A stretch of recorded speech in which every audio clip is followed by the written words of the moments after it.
Guys, आपका हमारे YouTube channel पे स्वागत है। तो गाइस, आज हम पढ़ने वाले हैं chapter number 4 structure of the atom का Bohr model of the atom, जो पूरी तरीके से एनसीईआरटी बुक से लिया गया है। और इससे पहले भी हमने 2 पार्ट कंप्लीट कर लिए हैं, जिसमें हमने थॉमसन मॉडल ऑफ एटम और रदरफोर्ड मॉडल ऑफ एटम पढ़ लिया है। और यहाँ पे ये मॉडल हमने आपको जाना पहचाना लग रहा होगा, क्योंकि हमने सबसे पहली वीडियो में ये डिस्कस किया था कि ये मॉडल हमने पढ़ लिया है। तो क्लास 9 के लिए अगर आपको सारे सब्जेक्ट का एंड सीबीएसई से टर्म 2 का सिलेबस चाहिए तो लिंक डिस्क्रिप्शन में है। डिस्क्रिप्शन में आपको दोनों वीडियो जो इससे पहले कवर हो चुके हैं उसका भी लिंक मिल जाएगा, और चैप्टर नंबर 8 मोशन का भी आपको लिंक, अगर पढ़ना है मोशन चैप्टर, उसका भी लिंक आपको डिस्क्रिप्शन में मिल जाएगा। तो पहले हम जान लेते हैं कि नील बोर थे कौन। जो ये आपको शख्सियत दिखाई दे रही है, यही नील बोर थे। और नील बोर 1885 से 1962 तक जिए थे। वॉज बॉर्न इन कोपनहेगन नाम की जगह में पैदा हुए थे, वो भी 7 अक्टूबर 1885 में।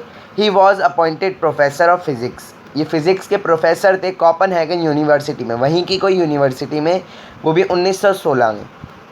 और इन्हें नोबेल प्राइज़ भी मिला है, क्योंकि इन्होंने स्ट्रक्चर ऑफ द एटम बिल्कुल सही बताया था। कब?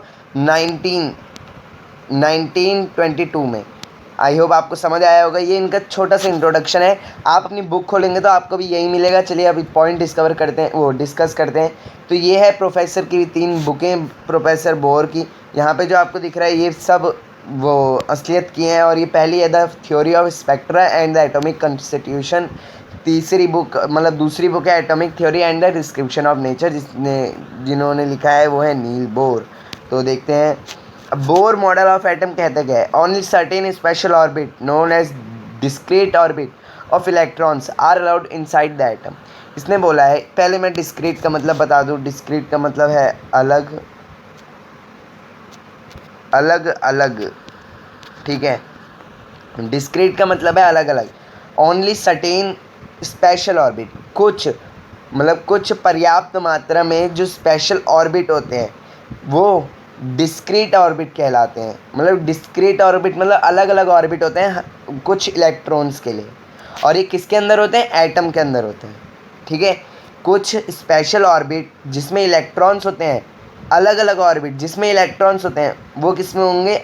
एटम में होंगे। और while revolving in discrete orbit the electrons do not radiate energy. जैसे रदरफोर्ड ने कहा था कि वो अपनी रेडिएट एनर्जी कर देंगे और कहाँ पे गिर जाएंगे? न्यूक्लियस में गिर जाएंगे। पर इन्होंने कहा ये गलत है। जब भी कोई भी इलेक्ट्रॉन डिस्क्रीट ऑर्बिट में घूमेगा वो कभी भी अपनी एनर्जी रेडिएट, मतलब कभी भी एनर्जी लूज़ नहीं करेगा, वो हमेशा घूमता रहेगा। और ये बिल्कुल सही था। ये आपकी एनसीईआरटी बुक में दिया है। ये वाला क्या है? ये एक मॉडल जो बोर ने बताया था एनसीईआरटी में सेम टू सेम है। और जितने भी पॉइंट है ना, ये सारे एनसीईआरटी बुक से लिए गए हैं और कहीं से भी नहीं।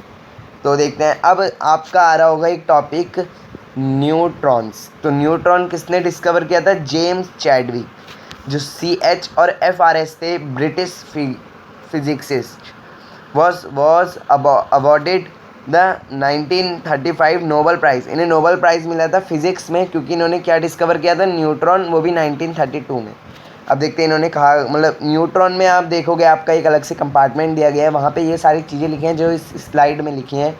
तो आप बुक से पढ़ें या इससे ही पढ़ लें।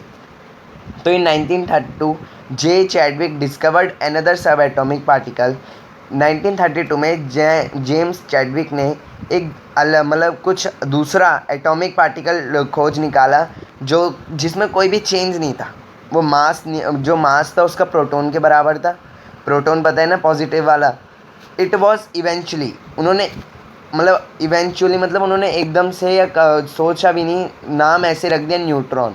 Neutron are present in the nucleus, वो न्यूक्लियस में प्रेजेंट होता है, हमने आपको बताया था। ऑफ ऑल द एटम, हर एटम का जो न्यूक्लियस होता है उसमें क्या प्रेजेंट होता है? न्यूट्रॉन। पर हाइड्रोजन में ना एक्सेप्ट हाइड्रोजन, मतलब हाइड्रोन में नहीं होता। आप अगर 51 पेज नंबर पे देखेंगे अपना, तो एक टेबल दिया है, वहाँ पे हाइड्रोजन में न्यूट्रॉन देखोगे तो वहाँ पे आपको ऐसे डैश मिलेगा, उसका मतलब वहाँ पे कुछ भी नहीं हुआ है। In general a neutron is represented as n। Generally neutron को n से रिप्रेजेंट कर दिया जाता है। The mass of the atom is given by the sum of masses of proton और neutron present in the nucleus. जो mass होता है किसी भी एटम का वो कहाँ पे होता है, मैंने पिछली वीडियो में बताया था कि मास किस में होता है, हर चीज़ का मास उसके बीचों बीच होता है, मतलब उसके न्यूक्लियस में होता है। न्यूक्लियस में क्या क्या होता है, प्रोटॉन और न्यूट्रॉन जो हमने अभी पढ़ा था, और प्रोटॉन और न्यूट्रॉन का जो मास होगा वही पूरे एटम का मास होगा। तो थैंक यू, आज की वीडियो के लिए इतना ही। अगर आपको अच्छी लगी हो वीडियो तो लाइक करना, और चैनल अगला जो पार्ट आने वाला है 4 उसके लिए चैनल को सब्सक्राइब कर लो। और अगली वीडियो में हम वैलेंसी पढ़ने वाले हैं, जो बहुत ही ख़तरनाक टॉपिक और बहुत ही ज़रूरी टॉपिक है। और इसमें हम अगली वीडियो में हम पढ़ेंगे कि डिफ्रेंशिएट, मतलब कैसे डिफ्रेंशिएट करें, मतलब कैसे बांटे हैं ऑर्बिट में इलेक्ट्रॉन्स। और इसमें एक बहुत ही तगड़ी चीज़ है, आप अगर पढ़ोगे ना आप बोलोगे यार ये क्या लिखा है, पागल तो नहीं है बुक वाला। ठीक है, तो अगर आपको वो वीडियो देखनी है तो प्लीज़ ज़रूर देखें part 4। Thanks for watching, like this video and subscribe for more video.